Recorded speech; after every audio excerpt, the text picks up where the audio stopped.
Bapak, Ibu, dan saudara-saudara di dalam Kristus, senang bertemu kembali pada acara Menyapa hari ini. Salam. Hari ini marilah kita merenungkan firman Allah dengan tema Kalahkanlah kejahatan dengan kebaikan. Mari kita baca firman Tuhan dari Roma 12 ayat 21. Roma 12 ayat 21 berbunyi demikian.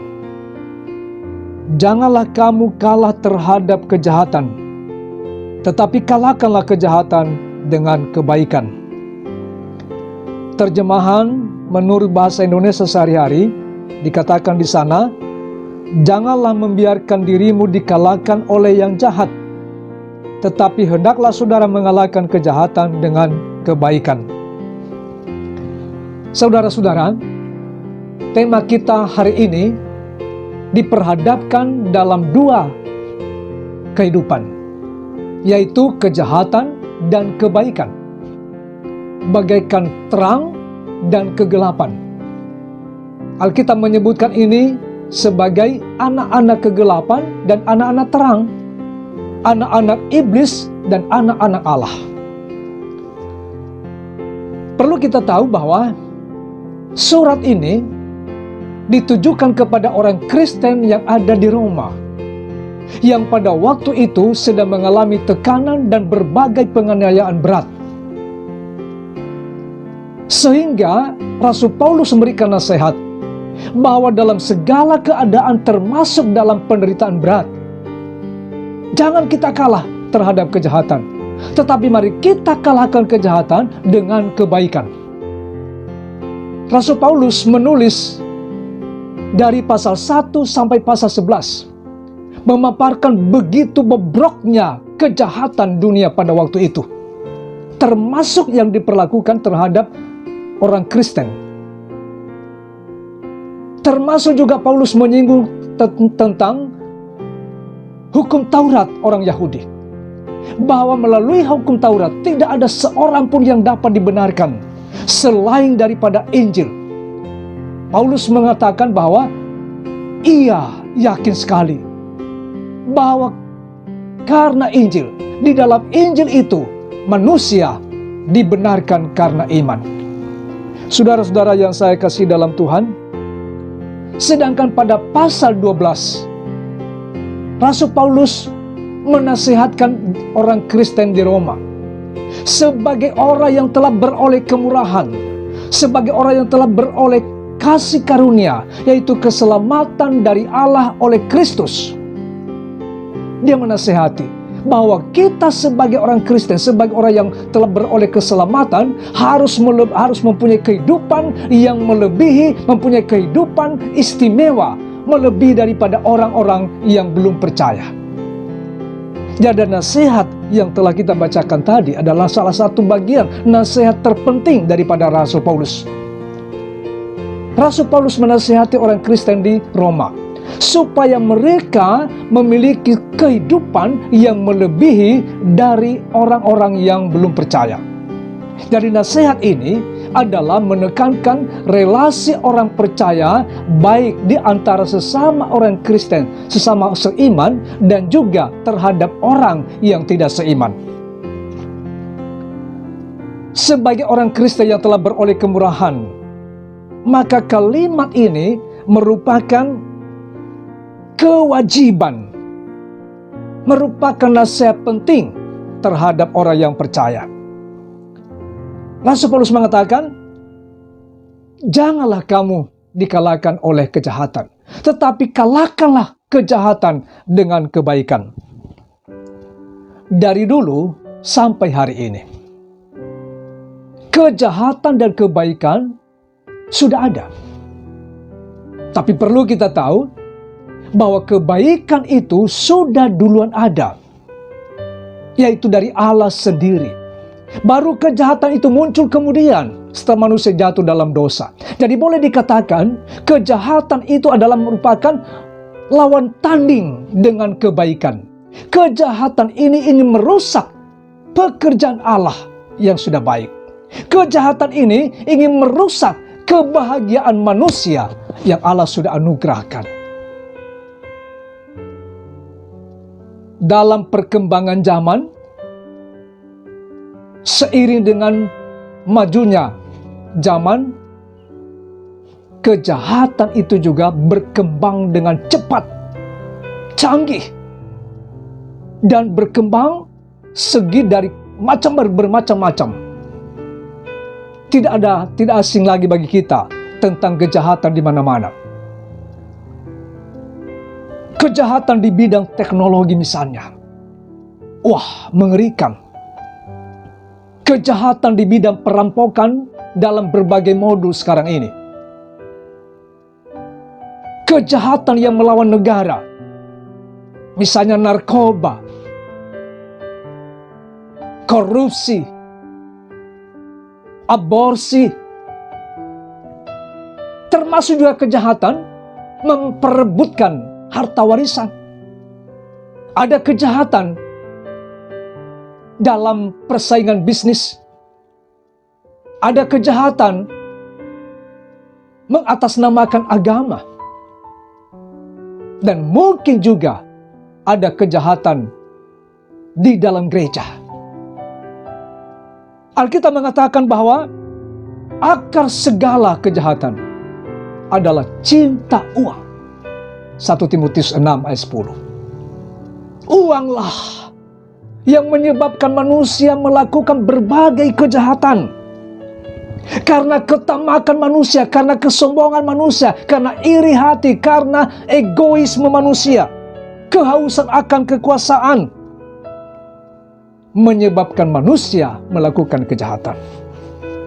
Tapi ada kuasa yang lebih besar dari segala kejahatan tersebut, yaitu kuasa daripada Kristus. Tuhan Yesus mengatakan, jadi apabila anak itu memerdekakan kamu, kamu pun benar-benar merdeka. Yohanes 8 ayat 36. Kuasa Kristuslah, oleh kematian dan kebangkitannya, manusia yang telah berdosa, yang telah dikuasai oleh kejahatan itu bisa diselamatkan, bisa dibebaskan dengan kuasa daripada Kristus. Kematian dan kemenangan Kristus adalah telah mengalahkan dosa, kejahatan, iblis dan maut.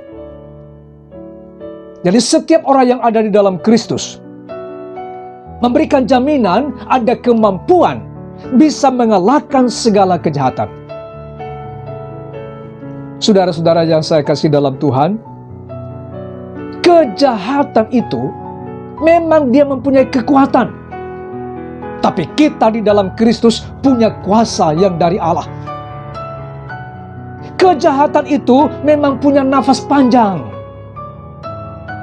Tetapi dalam Kristus kita ada hidup kekal di surga.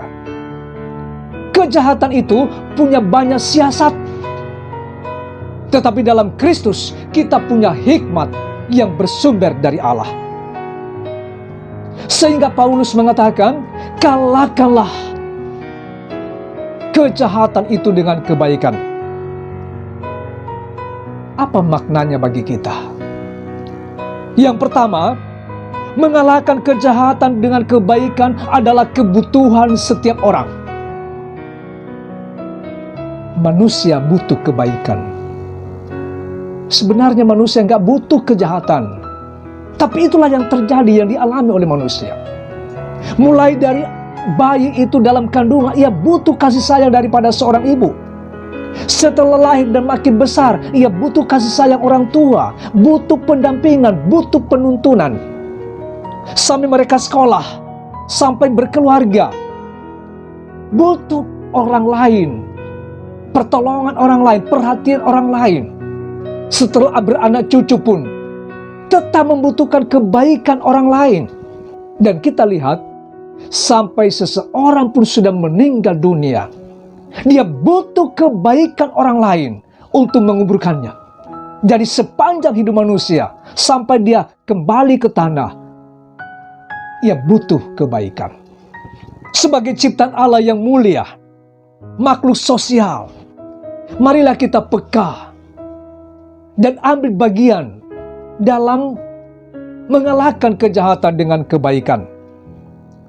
Mari kita menciptakan memikirkan dan melakukan kebaikan kepada sesama kita. Melakukan kebaikan adalah terbatas waktunya. Hanya kita bisa melakukannya selama kita hidup di dunia ini. Itulah sebabnya, selagi ada kesempatan, marilah kita berbuat baik. Hal yang kedua, mengalahkan kejahatan dengan kebaikan adalah tanggung jawab orang Kristen. Lebih-lebih karena kita sudah diselamatkan oleh kasih karunia daripada Allah. Kita diselamatkan oleh anugerah daripada Tuhan. Maka satu tanggung jawab kita adalah berbuat baik kepada sesama kita. Supaya kebaikan Allah yang kita sudah dapatkan itu, orang lain juga merasakannya. Dan melalui kebaikan yang kita lakukan kepada orang lain, kepada sesama kita, mereka bisa merasakan kebaikan dari Bapa kita itu juga. Sebagai anak-anak Allah, kita harus mencerminkan karakter atau sifat ilahi yang Allah sudah berikan kepada kita. Misalnya, Galatia pasal 5 ayat 22 dan 23. Dikatakan di sana, tetapi buah roh ialah kasih, sukacita, damai sejahtera, kesabaran, kemurahan, kebaikan, kesetiaan, kelemah lembutan, penguasaan diri. Tidak ada hukum yang menentang hal-hal itu. Artinya, Roh Kudus akan menolong kita, membantu kita untuk menghidupkan di dalam kehidupan kita buah-buah kebaikan itu. Sehingga menjadi karakter kita, buah Roh Kudus itu. Dan buah Roh Kudus itu tercermin di dalam relasi kita kepada satu dengan yang lain. Biarlah kebaikan buah Roh Kudus itu menjadi ciri khas daripada kita orang Kristen. Misalnya hal yang praktis yang diajarkan oleh Tuhan Yesus misalnya. Di Matius pasal 5, 38 sampai 48, misalnya, siapapun yang menampar pipi kananmu, berilah juga kepadanya pipi kirimu. Dan kepada orang yang hendak mengadukan engkau karena mengingini bajumu, serahkanlah juga jubahmu. Dan siapapun yang memaksa engkau berjalan sejauh 1 mil, berjalanlah bersama dia sejauh 2 mil.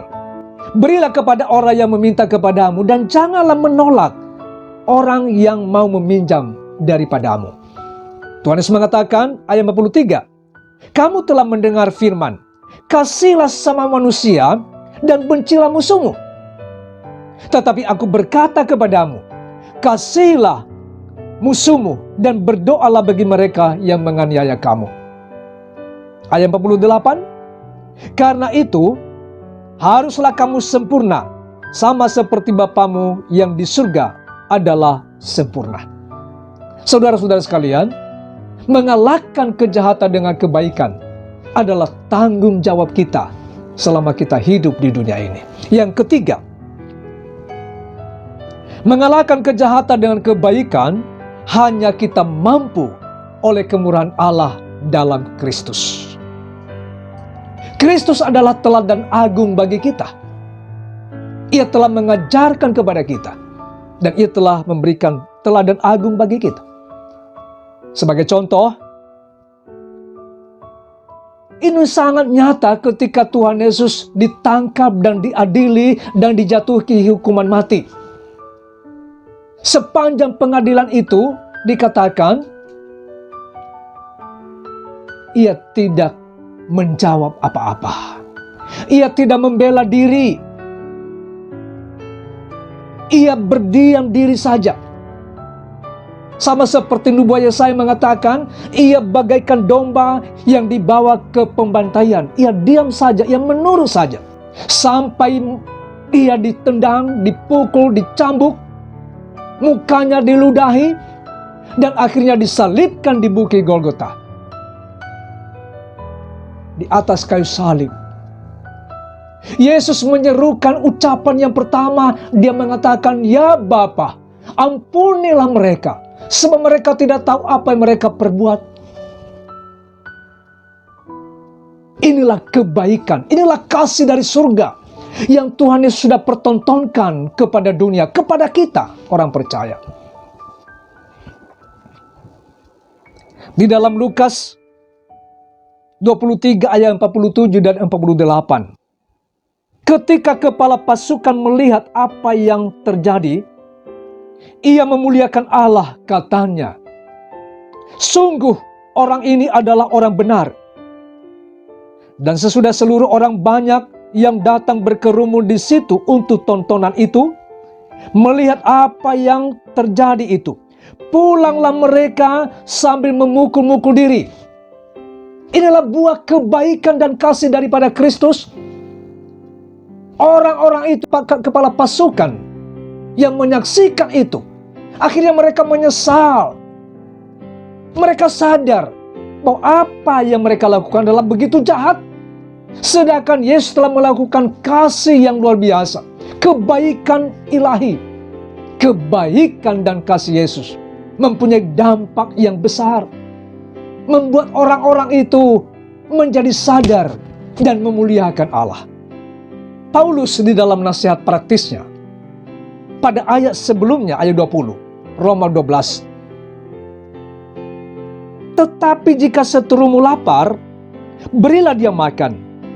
Jika ia haus, berilah dia minum. Dengan berbuat demikian, kamu menumpukan bara api di atas kepalanya." Ini adalah nasihat praktis dalam relasi dengan sesama. Artinya, seteru kita, orang yang membenci kita, orang yang telah memperlakukan kita tidak baik, bahkan menganiaya kita sekalipun, Paulus mengatakan, jika engkau melihat dia lapar, berilah dia makan. Jangan diam, jangan biarkan dia kelaparan, bahkan sampai mati karena kelaparan. Jika ia haus, beri dia minum. Artinya apa? Ketika musuh kita sekalipun, seteru kita mengalami suatu penderitaan, marilah kita memikirkan, mari kita mencari jalan keluar. Bagaimana menolong dia, membebaskan dia dari penderitaan kita itu. Kita bisa bayangkan, kalau kita semua melakukan kebaikan untuk melawan kejahatan, untuk mengalahkan kejahatan, maka dunia ini betul-betul aman, damai, sejahtera. Tidak ada permusuhan. Dan inilah kebutuhan dunia. Berbuat baik, mengalahkan kejahatan. Memang dilihat dari segi materi, nggak ada untungnya. Malah rugi. Malah berkurang. Tapi di sisi positifnya, ada keuntungan besar. Hati kita damai, hati kita sukacita. Berkat dilimpahkan kepada kita oleh karena kebaikan kita sudah lakukan. Melakukan kebaikan ini sebagai wujud perintah baru daripada Tuhan Yesus. Seperti dia pesankan di dalam Yohanes 13 ayat 34 dan 35. Berbunyi demikian. "Aku memberikan perintah baru kepada kamu, yaitu supaya kamu saling mengasihi. Sama seperti aku telah mengasihi kamu, demikian pula kamu harus saling mengasihi. Dengan demikian, semua orang akan tahu bahwa kamu adalah murid-muridku, yaitu jikalau kamu saling mengasihi." Saudara-saudara, Tuhan Yesus menyelamatkan kita bukan untuk supaya kita kembali berbuat jahat dan menjadi hamba dosa,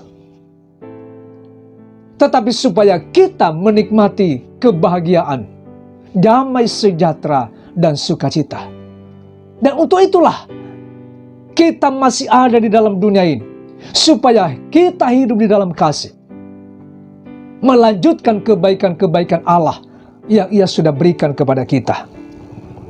Kiranya damai sejahtera, sukacita surgawi, dan kebaikan-kebaikan daripada Allah tersalur melalui kita, dan orang lain juga menikmati, dan kejahatan itu dikalahkan oleh kebaikan.